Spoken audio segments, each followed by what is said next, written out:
just 300 years, northern Taksim has gone from Greek necropolis to Turkey's Hollywood to Istanbul nightlife capital, complete with porters to carry drunk people home in baskets.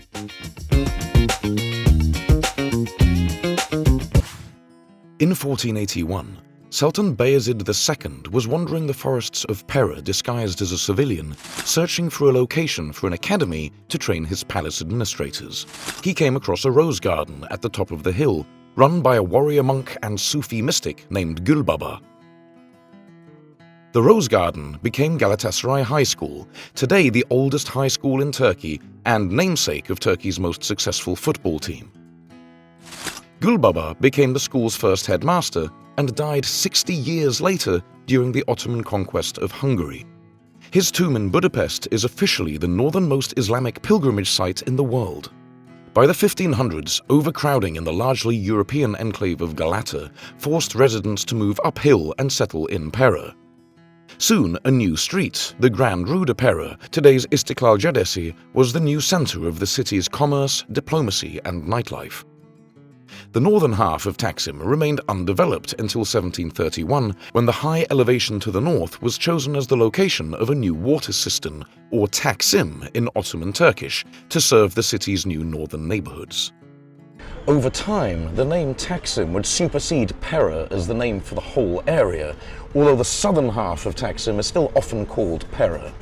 While Pera found a respectable purpose as the Ottomans' diplomatic district, the northern half of Taksim became a magnet for international travelers, adventurers, and dissidents, attracting most of the city's brothels, taverns, and casinos. The local party scene clearly made an impression on contemporaries. Ottoman chronicler Evliya Çelebi described the local youths as being the worst devotees of debauchery, and observed hundreds lying drunk in the streets.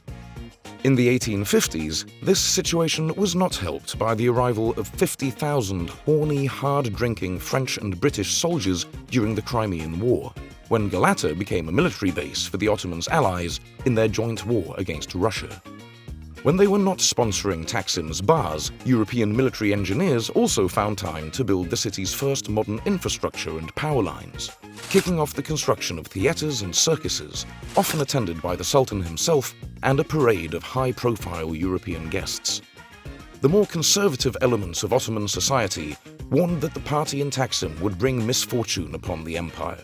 They may have been proven right, when most of Taksim was completely destroyed in the Great Fire of Pera in 1870. And in 1876, the famously grumpy Sultan Abdulhamid II came to power, shutting down Taksim's remaining taverns and casinos. It looked like the party was over. But by now, Taksim was already well established as a travel destination among the European upper classes. Some were Italian and French architects who came to rebuild Taksim's burned-out embassies and convert others into the passage buildings that Istiklal Caddesi is still famous for today, bringing life back to Taksim, along with the city's first modern hotels and cinemas. Following the Ottomans' defeat in World War I, the British returned, this time to occupy all of Istanbul for 5 years, during which they re-legalized booze and football, kicking off Istanbul's first football clubs, as covered in our Taksim Square video. In 1923, Kemal Ataturk, himself a Taksim regular, defeated the foreign occupiers, founded the Turkish Republic, moved Taksim's embassies to the new capital Ankara, and renamed Grand Rue de Pera Istiklal Caddesi, or Independence Street. The wealth tax of 1942 and the pogroms of 1955 forced most of the remaining Greeks and Jews to emigrate. Their homes were occupied by internal migrants, making the area majority Muslim for the first time. But Taksim retained its dissident spirit and its appetite for sex, rucka, and rock and roll.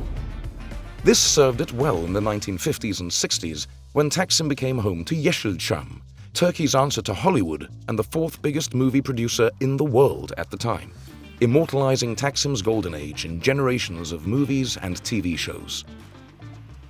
With the celebrity glam and ever more tourists, the Taksim street party got so out of control that Istanbul municipality deployed an army of küfeciz, or porters, to carry drunk people home in baskets. To this day, a Turkish slang term for being drunk is küfelik olmak, in reference to Taksim's wild days. North Taksim's irreverent reputation and central location have made it the staging ground for bouts of political unrest, from the showdowns between communists and nationalists in the 1960s and 70s to the ISIS bombing of Istiklal Caddesi in 2016.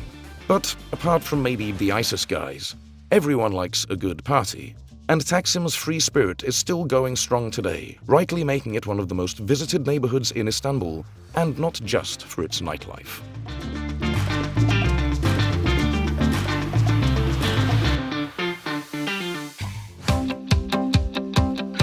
We have made a separate video about Taksim Square and the surrounding buildings, including Ayatriada Church, the first domed Greek church built in the Ottoman Empire and still the largest Greek church in Istanbul, the Taksim water system, which gave the whole neighborhood its name, and the Taksim Mosque behind it, built in 2021. Heading down Istiklal Caddesi, the first building on the right is the Istanbul French Cultural Center, originally built as a plague hospital and now the Istanbul Institut Français. The Sırphovhan Voske Church is the area's largest Armenian Catholic church, where Pope John Paul II performed Mass in 1979.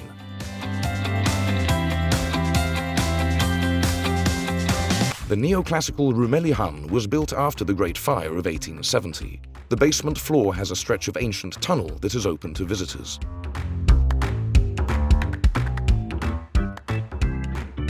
Hüseyin Ağa Cami was built by the head of the Galatasaray Janissary division in 1596, the first mosque on Istiklal Caddesi.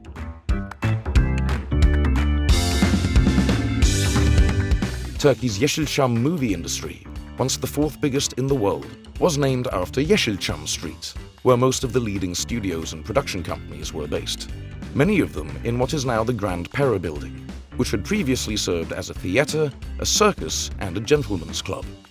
Halep Passager, or Aleppo Arcade, was built by the local Syrian Christian community in 1885 and once served as Istanbul's main circus venue before it burned down and was rebuilt as Beyoğlu Cinema in the 1980s. Atlas Passager was originally a private mansion before becoming a stable, another circus, a post office, a British military courthouse, a casino, and finally in 1948, Atlas Cinema, one of the oldest still operating cinemas in Istanbul, now also boasting the excellent Istanbul Cinema Museum, dedicated to Yeşilçam and the golden age of Turkish film. Tokatlian Han was once the Grand Tokatlian Hotel, one of the first European-style hotels in Istanbul.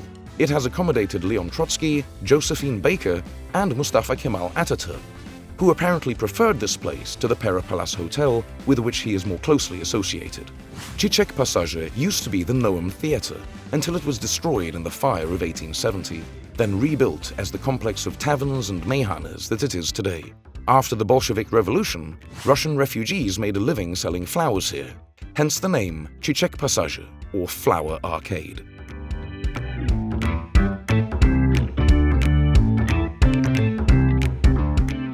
Behind Çiçek Passager is Nevizade, which was a complex of metal workshops until the 1970s, when dozens of bars and taverns opened here to offer a less fancy alternative to Çiçek Passager, a role it has embraced ever since, especially if Galatasaray are playing.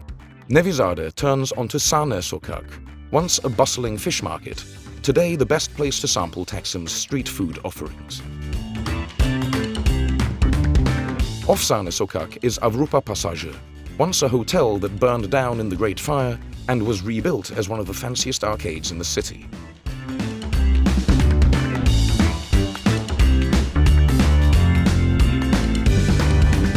Galatasaray Square is dominated by Galatasaray High School, the most prestigious school in Turkey, built in 1481 to train Ottoman administrators.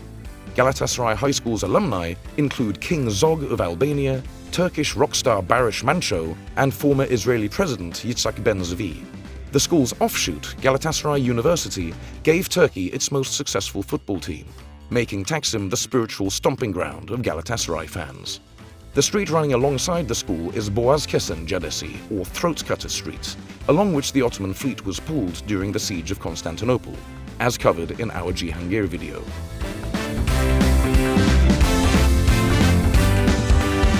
For guided tours of this and other parts of Istanbul, check out the free walking tours link in the description.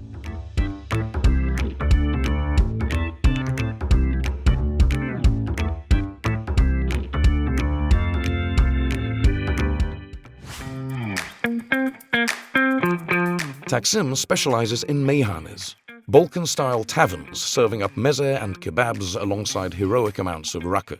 A local favorite and one of the best restaurants in Taksim is Çukur Meyhane, with great prices and excellent food. Street food is best sampled along nearby Sahne Sokak.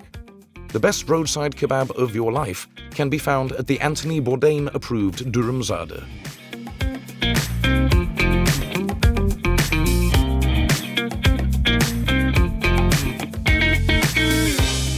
For breakfast, head to Van Kahvaltı for the best Turkish breakfast in Istanbul. For real-life culinary tours of the local foodie scene, see the links in the description. Much of the Taksim nightlife is concentrated on Mis Sokak and Imam Adnan Sokak. Further down are Nevizade and Çiçek Pasajı. Urban is an effortlessly cool bar-restaurant on a leafy street. For English-speaking social events, pub quizzes and more, get in touch with our partners Yabancı through the link in the description.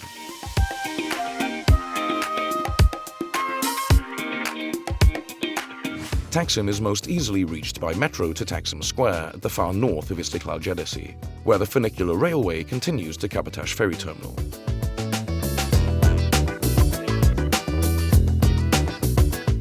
As Istanbul's downtown, Taksim is easily walkable from Istanbul's other central neighborhoods of Cihangir, Karaköy and Galata, which we have made separate videos for. South of Galatasaray Square is the other half of Taksim, covered in our South Taksim and Istiklal Caddesi tour videos. Thanks for watching. Have you been to Taksim? If so, please comment and let us know what you think of our video, and don't forget to like and subscribe to stay up to date with our latest content. Links to all other videos, hotels and free walking tours mentioned here are listed in the description, along with relocation services to help new arrivals settle into Istanbul. And while you're here, check out another one of our videos about the history and sights of Turkey. Thanks, and see you next time.